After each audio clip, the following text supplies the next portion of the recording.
Yes, okay, this is utterly, completely, totally, add any three words that all mean the same thing, ridiculous. iPhone 11 is still 3 months away, and not only are we already getting iPhone 12 rumors, we've been getting them basically forever already. Now, some people would rather just ignore rumors, spoilers, like reading the script of the next Star Wars movie before going to see it, and I totally get that. I totally get it. For me, though, it's never what Apple's doing, but how they're doing it that matters, and so far, that's been pretty impossible to spoil. For other people, they want to know as much as they can as soon as they can, because whether they hold on to their current phone or go all in for the next update is a decision they're trying to make all the time.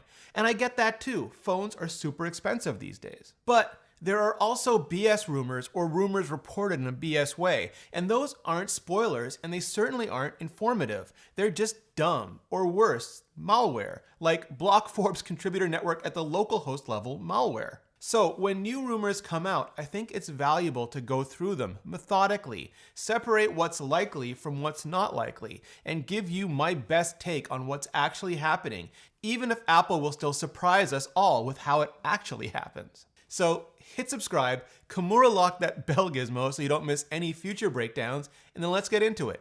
I'm Rene Ritchie, and this is Vector. When Apple debuted the iPhone X with its new design and OLED display in 2017, it also debuted the iPhone 8 and 8 Plus with their more traditional designs and LCD displays.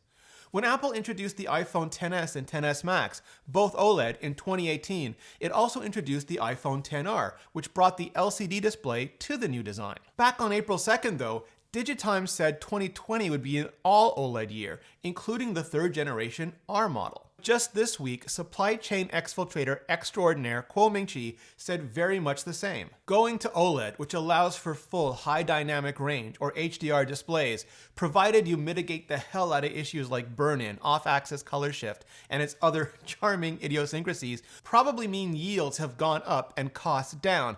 Otherwise, it'd be hard to source enough panels, especially for the currently hot-selling R line, while keeping the prices in line. I still dream of the day micro LED or some other technology gives us all the great characteristics of OLED without the drawbacks, and I'm concerned how Apple will address the pulse width modulation used to save power at lower brightness levels, which some people can see and even get eye strain and headaches from. If there are no longer any up-to-date LCD options, the OLED options will have to be workable for everyone.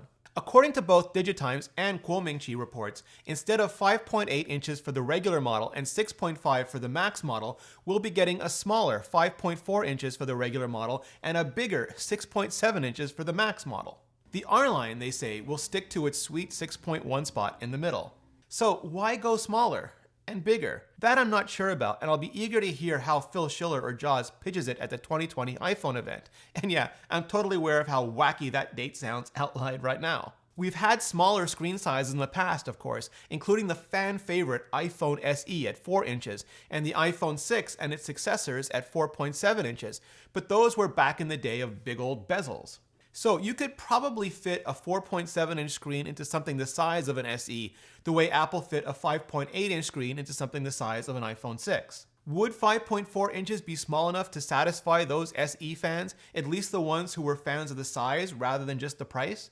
Would it be too small for those who currently really like the 5.8-inch model? Would 6.7 inches instead of 6.5 inches for the Max be enough to enable even more iPad-like features, even without the iPad mini aspect ratio? Or would it be just too much for some people to want to hold? Or are there other things going on here with aspect ratio or other components that aren't being taken into account yet, but will absolutely affect the overall experience? I have so many questions. Again, from the same Kuo Ming-chi report this week, we learned that the 6.7-inch and 5.4-inch will be the ones getting 5G support. So in other words, the regular iPhone model and the Max, but not the R model, which, in all honesty, is fine.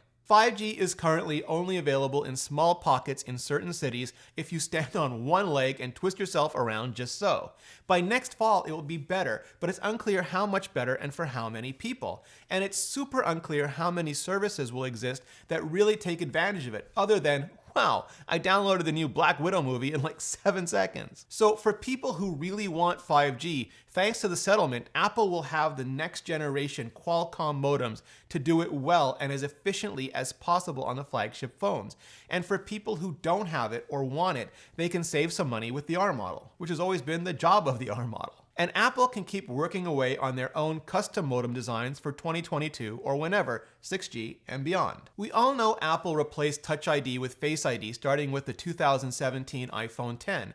They didn't want to do both because it would make an already expensive phone even more expensive, and management felt that if they didn't burn the boats behind them, if they didn't remove Touch ID as an option, they wouldn't have the incentive needed to really make Face ID a full-on, standalone authentication technology all its own. But for 2020, Barclays analyst Blaine Curtis is saying Touch ID might make a return.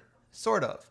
Now, anyone who's read my work or subbed to this channel for a while knows I've been hinting at this stuff for years already. It's what I've been calling persistent ambient authentication. In other words, Touch ID and Face ID make authentication more convenient, but not truly transparent.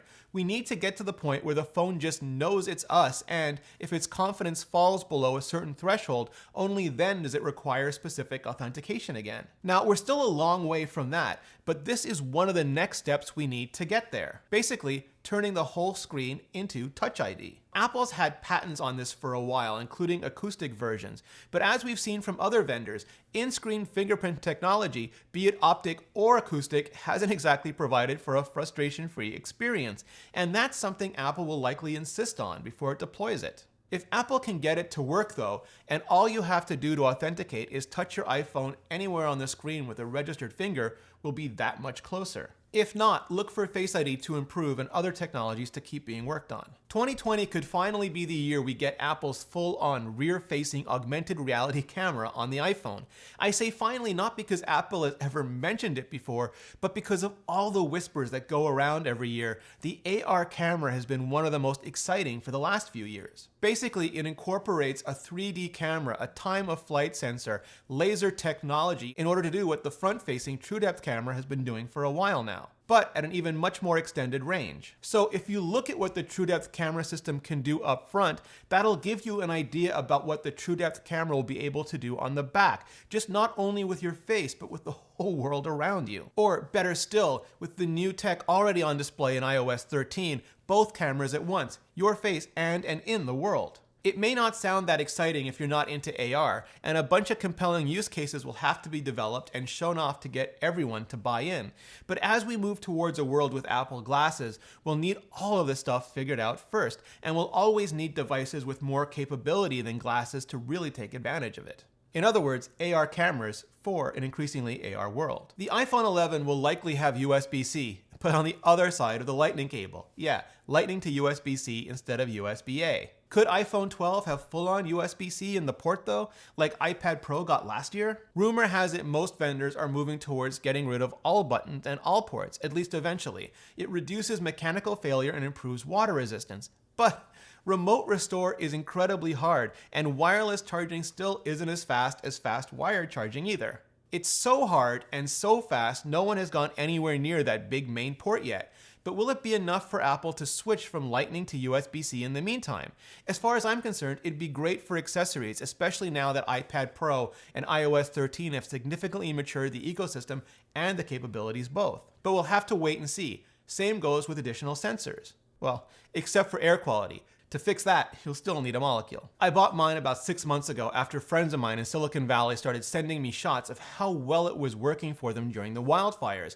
And I've had allergies for years, so I was really interested. Mainly because Molecule has technology that's capable of destroying air pollutants at a molecular level. Its technology has been verified by science, but more importantly, it's been tested by real people in the real world, and that's what makes it so compelling. Molecule helped allergy and asthma sufferers around the country better cope with their conditions and significantly reduce their symptoms. To get yours, go to molecule.com, that's MOLEKULE.com, and enter Vector at checkout to save $75. Thanks, Molecule, and thanks to all of you for supporting the show. No rumors yet on what we might get in terms of colors or finishes on the iPhone 12. The iPhone 11 is supposed to stick to the now classic silver, space gray, and gold, but with a frosted finish that should make them look all shades of new. I'd love to see yearly special colors like Product Red, which was iPhone XR only this year, and maybe metallic purple or blue or even gradient. But again, even in rumors, those colors sound exclusive to the R line. I wish they weren't. We'll also have to wait and see what Apple's silicon team comes up for the A14 chipset. In the meantime, hit like if you do, hit subscribe if you haven't already, and then hit me up in the comments and tell me, what do you want to see from the iPhone 12 in 2020? Thank you so much for watching, and see you next video.